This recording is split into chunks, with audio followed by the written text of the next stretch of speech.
तो गाइस कैसे हैं आप सब लोग 100,000 रीइंकार्नेशंस के एपिसोड 10 के साथ हाजिर हो। तो लास्ट एपिसोड के एंड पे हमने देखा था कि फैमिली हॉल में मीटिंग जारी होती है। वो अपने लोगों से कहती है कि रेड पवेलियन से एक मास्टर जाओ यहाँ पर आने वाला है, हमें उसके साथ क्या करना चाहिए। तो लिन जुइन को मशवरा देता है कि जब वो लोग यहाँ पर आएंगे जाने के बाद हमें चैलेंज करेंगे, तो मैं चाहता हूँ कि हम उनके साथ फाइट के दौरान उनके एक दो बंदे को मार डालें ताकि उन्हें एक मैसेज मिल सके, ये उनका ये वार्निंग होगी। सभी लोग हैरान हो जाते हैं और कहते हैं लेकिन हम लोग ऐसा कैसे कर सकते हैं। के बाद चीफ उनसे कहते हैं तो मुझे ये बताओ कि तुम्हारे पास क्या प्लान है। अगर हम लोग यहाँ पर उनमें से किसी को मारना चाहते हैं हम लोग ये करेंगे कैसे, हमारी तरफ से फाइट कौन करेगा, क्योंकि हमारे पास इतने पावरफुल फाइटर है ही नहीं। तो मैं लिन जुइन का खड़ा हो जाता है, चीफ से कहता है चीफ अब जबकि ये वाला मशवरा मैंने यहाँ पर दिया है कि हम लोग उनके फाइटर्स को मार डालेंगे ताकि उन्हें एक वार्निंग मिल सके, वो बिल्कुल परेशान होने की जरूरत नहीं है। अभी तो मैं काफी ज्यादा थका हुआ इसलिए मैं रेस्ट करने के लिए जाने वाला हूँ, आपको बिल्कुल परेशान होने की जरूरत नहीं। कल जब यहाँ पर टाइम आएगा और वो लोग यहाँ पर पहुंचेंगे उसके बाद हम लोग देखेंगे उनके साथ क्या करना है। सभी लोग अब यहाँ से चले जा सकते हैं। सेक्टर चीफ उसे कहती है अच्छा ठीक है फिर तुम सभी लोग जा सकते हो, ये मसला यहीं पर खत्म करते हैं और कल देखेंगे। लिन जुइन जब बाहर आ रहा होता है तो बाहर आते हुए उसके साथ मास्टर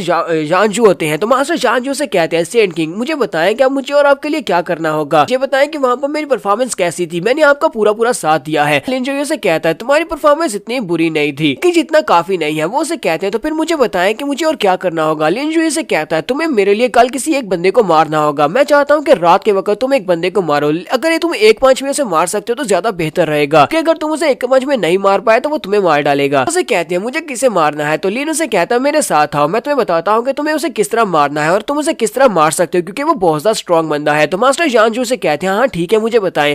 तुम्हारा लिन उसके कान में उसे सारी बात बता देता है कि तुम्हें इस बंदे को मारना है और इस तरह मारना है क्योंकि उसको तुम आसानी से मार नहीं पाओगे। तो वो मास्टर भी उसकी बात सुनने के बाद काफी हैरान होते हैं, फिर साथ उसे कहते हैं ठीक है मैं बिल्कुल ऐसा ही करूंगा जैसा आपने बताया है। तो लिन उसे कहता है जैसा मैंने बताया बिल्कुल वैसा ही करना, अगर तुम ऐसा नहीं करोगे तो तुम सेफ नहीं रह पाओगे। उसे कहते हैं ठीक है जैसा कि आपने मुझे कमांड दी है मैं बिल्कुल वैसा ही करूंगा। मास्टर जानजू के वहाँ से जाने के बाद मास्टर लियू आगे बढ़ते हैं। मास्टर लियू से कहते हैं सेंट किंग प्लीज मेरी बात सुने, जब ये आपसे बात करनी है। तो लिन उसे कहता है एल्डर लियू अब आपको मुझसे क्या बात करनी है। मास्टर लियू से कहते हैं आपका बहुत बहुत शुक्रिया जो आपने मेरी जान बचा ली और मैंने ये सारी की सारी बात पहले अपने सेक्टर चीफ को बता दिया कि हिडन क्लैन वालों ने हमें धोखा दिया है, मेरी जान बचाकर मेरे ऊपर एक बहुत बड़ा एहसान कर दिया है, तो मैं फ्यूचर में आपकी जान बचाने के लिए कुछ भी कर सकता हूँ। सेंट किंग आप मुझे बताएं कि मैं आपके लिए क्या कर सकता हूँ। तुम्हारा लिन उसे कहता है बताना कि बहुत ही जल्दी हांगमैंग टूर्नामेंट स्टार्ट होने वाला है और मुझे इस टूर्नामेंट में तुम्हारी मदद की जरूरत है, चाहता हूँ कि इस टूर्नामेंट में तुम मेरी मदद करो। तो ये बताओ कि तुम्हारी इंजरीज कैसी हैं। तो मास्टर लियू से कहते हैं मेरी इंजरीज ठीक है, ये कोई बड़ी मेजर प्रॉब्लम नहीं है, कुछ ही दिनों में ये ठीक हो जाएंगे, टूर्नामेंट पहले से ये बिल्कुल ठीक हो जाएंगी, यानी कि टूर्नामेंट स्टार्ट होने से पहले ठीक हो जाएंगी। लेकिन अफसोस की बात तो यह है कि मेरे पास जो एक 5th ग्रेड का स्पीयर था वो तो टूट चुका है क्योंकि मैं एक स्पीयर वेपन को यूज करता हूँ, तो मेरे पास अच्छा वेपन नहीं होगा तो मैं आपकी ज्यादा मदद नहीं कर पाऊंगा। तो लिन जुइन से कहता है एल्डर लियू आपको बिल्कुल परेशान होने की जरूरत नहीं है क्योंकि बहुत ही जल्दी मैं आपको 9th ग्रेड का स्पीयर वेपन देने वाला हूँ। ये बात सुनते ही एल्डर लियू बहुत ज्यादा हैरान होते हैं और कहते हैं सेंट किंग क्या वाकई में यहाँ पर सच कह रहे हैं, क्या आप मुझे एक 9th ग्रेड का स्पीयर वेपन देने वाले हैं। आदि अंदर से सोच रहे होते हैं हमारे सेक्टर चीफ सुजैन किंग जी और इसके साथ साथ मास्टर जानजू सिर्फ उन दोनों के पास एक 9th ग्रेड का वेपन है, मेरे पास भी एक 9th ग्रेड का वेपन आ जाए तो मैं भी बहुत ज्यादा पावरफुल हो जाऊंगा। लिन उसे कहता है एल्डर लियू मैं चाहता हूँ कि जाकर आप अपनी इंजरीज को देखें, जब आपकी इंजरीज ठीक हो जाएंगे और जब टाइम आ जाएगा तब मैं आपको आपका वेपन दे दूंगा, आपका वेपन आपके हाथ में होगा और उस वक्त मैं चाहता हूँ कि आप वहाँ पर उस वेपन को यूज करते मेरी मदद करें। मास्टर लियू से कहते हैं आपने मेरी जान बचाई और ऊपर से अब आप मुझे एक 9th ग्रेड का वेपन भी देने वाले हैं, अगर जैसा वाकई में हो जाता है तो मैं सारी जिंदगी आपके एहसान के तले दबा रहूंगा और हमेशा आपकी मदद करूंगा जहाँ पर भी आपको मेरी जरूरत होगी। तुम्हारा लिन कहता है तो आज रात के तो मैं बहुत ज्यादा अच्छा शो देखने वाला हूँ, तो आज रात की मुझे इंतजार है। तो रात के वक्त हमारा लिन फिर से क्लियर पॉइंट के अंदर जाता है,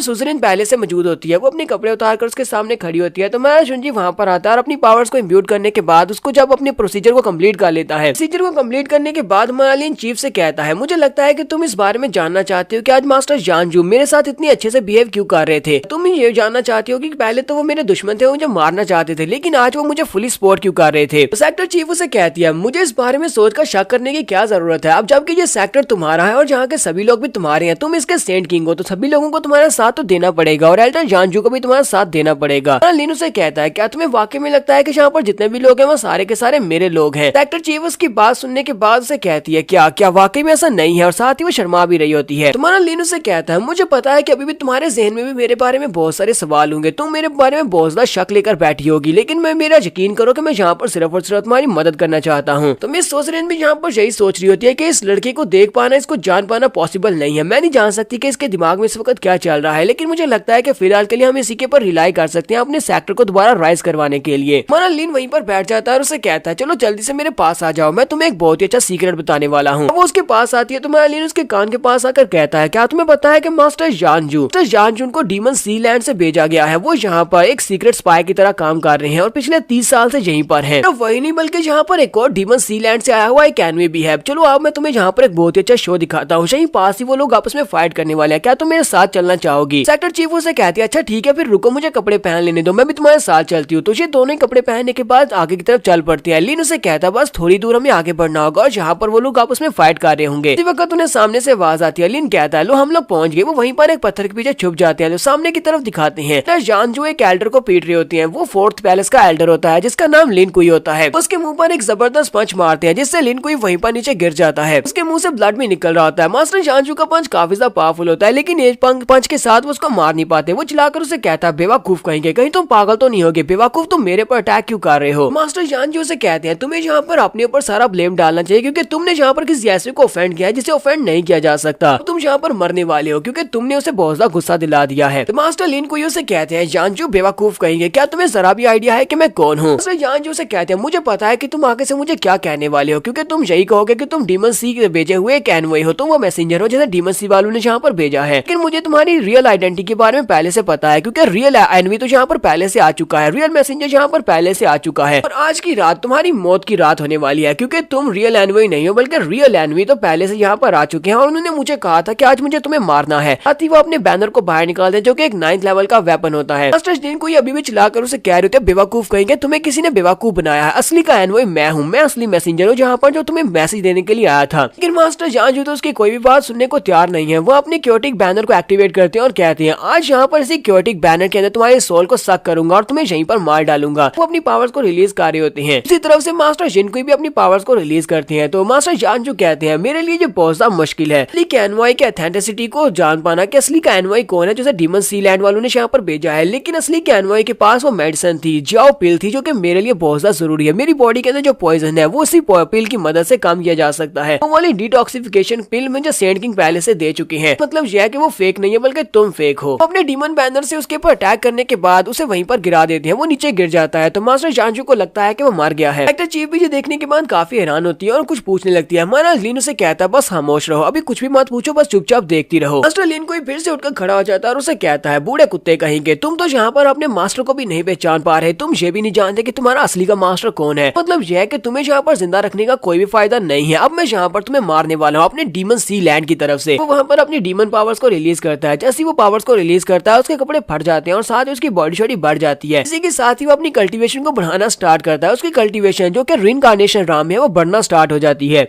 ये देखकर तो मास्टर जानजू भी थोड़ी देर के लिए चकरा जाते हैं कि इसकी कल्टीवेशन लेवल इतनी तेजी के साथ कैसे बढ़े। इसका मतलब यह है कि इसने अपनी पावर्स को कंसील किया हुआ था। यहाँ पर अपने एक स्पेशल स्किल को यूज करता है, अपने इनके काफी सारे फायर बॉल्स क्रिएट कर लेता है। मास्टर जानजू को ये बात पहले से पता थी क्योंकि लिन ने उसे पहले से ये सारी बात बताई हुई थी। वो उसे कहता है जबकि तुम यहाँ पर डिमोनाइज्ड हो चुके हो और तुमने अपनी पावर्स को भी बढ़ा लिया है। मुझे ये सब कुछ पहले से पता है क्योंकि मेरे एनवॉय ने मुझे ये सब कुछ बता दिया था कि तुम अपनी पावर्स को इंक्रीज करोगे, डिमोनाइज्ड होने के बाद तुम्हारी पावर्स बढ़ जाएंगी। यहाँ पर पूरी तैयारी के साथ आया हूँ। वो फिर से अपने सोल बैनर को एक्टिवेट करते हैं और उसके ऊपर अटैक करते हैं। मास्टर लिन कोई जो कि अब पूरी तरह से एक डीमन में बदल चुके हैं, वो जोरदार चीख मारते हैं। अपनी जोरदार चीख मारते हैं तो सामने की तरफ एनर्जी निकलती है। उस एनर्जी के साथ तो जानजू की जो सोल पावर होती है वो डिस्ट्रॉय होना शुरू हो जाती है क्योंकि उसकी पावर ज्यादा होती है, यानी कि मास्टर लिन कोई की पावर ज्यादा होती है जिसकी वजह से मास्टर जानजू वहाँ पर हारने की कगार पर होते हैं। सेक्टर चीफ कहती है लगता नहीं है कि मास्टर जानजू हमारे सुप्रीम एल्डर इस लिन कोई का मुकाबला कर पाएंगे। जुनियर से कहता है तो फिर हमें उसकी हेल्प करनी चाहिए। वो वहीं पर से एक छोटा सा पत्थर उठाता है। उस छोटे से पत्थर को उठाकर उसके अंदर एनर्जी को इम्ब्यूट करते हुए सामने की तरफ फेंक देता है। वो पत्थर सीधा जाकर मास्टर जिनकुई की बॉडी के अंदर धंस जाता है। वो उसके पेट में जाकर लगता है, की वजह से उसकी पावर्स थोड़ी देर के लिए उससे छिन जाती हैं। वहाँ पर उस पत्थर के लगने की वजह से अपना कंट्रोल खो देता है। उसी वक्त मास्टर जानजू को एक मौका मिल जाता है। वो कहता है लगता है कि मुझे एक मौका मिल गया। साथ ही वो अपने सोल बैनर की पावर्स को यूज करते हुए दोबारा से उसके ऊपर अटैक करते हैं। सोल बैनर की पावर्स को यूज करते हुए जब उसके ऊपर अटैक करते हैं इस बार मास्टर जिनकुई डायरेक्टली उसकी पावर्स के साथ हिट होता है और वहीं पर वो नीचे गिर जाता है। तो जानजू कहते हैं मेरे एनवॉय ने मुझे बिल्कुल ठीक कहा था। उसने कहा था कि मैं इसके ऊपर अटैक करता रहूंगा, बार बार इस पर अटैक करूंगा तो ये एंड के ऊपर मार ही जाएगा, तो मैंने इसको मार ही दिया है। लेकिन इसने मरने से पहले यहाँ पर बहुत ज्यादा शोर किया था, मुझे जल्दी से जल्दी यहाँ से निकलना होगा। अगर मैं यहाँ पर ज्यादा देर तक रुका रहा तो मेरे लिए सिचुएशन बहुत ज्यादा बुरी हो जाएगी, कहीं कोई मुझे यहाँ पर देख ना ले। मास्टर जानजू बड़ी स्पीड से वहाँ से भाग जाते हैं। मास्टर जानजू के वहाँ चले जाने के बाद एक्टर चीफ कहती है मास्टर जानजू तो यहाँ से चले गए हैं, चलो जाके वहाँ पर चेक करके आते हैं। तो हमारा लीन से कहता है जरा सबर करो, अभी ये सब कुछ खत्म नहीं हुआ, वो अभी तक जिंदा है, वो मरा नहीं है। यहाँ पर हम लोग अपनी एपिसोड 10 का एंड करेंगे। एपिसोड की एक्सप्लेनेशन अच्छी लगी हो तो कमेंट करके जरूर बताइएगा। चैनल को सब्सक्राइब कर दे, वीडियो को लाइक और शेयर कर दें। शुक्रिया।